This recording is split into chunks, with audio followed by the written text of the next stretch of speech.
ఈ రేంజ్ లో వెల్కమ్ మాత్రం నా 15 ఏళ్ల కెరియర్ లో ఇప్పటిదాకా ఎప్పుడు చూడలేదండి.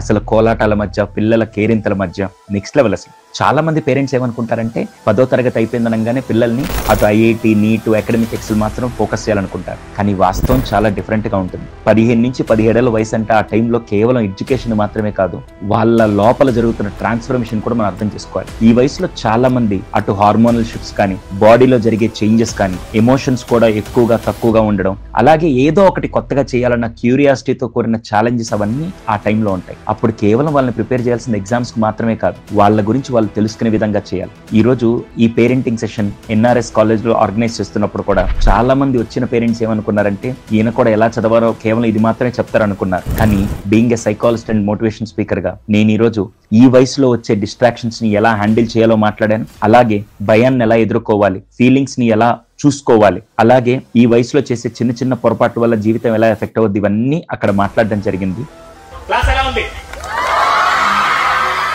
సో ఇటువంటి ఇనిషియేటివ్ ని ఇంటర్ కాలేజ్ లో తీసుకున్న ఎన్ఆర్ఎస్ కాలేజ్ మేనేజ్మెంట్ కి స్పెషల్ గా థ్యాంక్స్ తెలియజేస్తూ, నిజమైన ఎడ్యుకేషన్ అంటే మార్కులు మాత్రమే కాదు, ఎప్పుడు నేను ఇదే చెప్తాను, because true education is not about scoring high, it's about growing wise. So ఇటువంటి షిఫ్ట్సే ఈ వయసుకి ఖచ్చితంగా కావాలి. Let's educate not just their heads but also their hearts.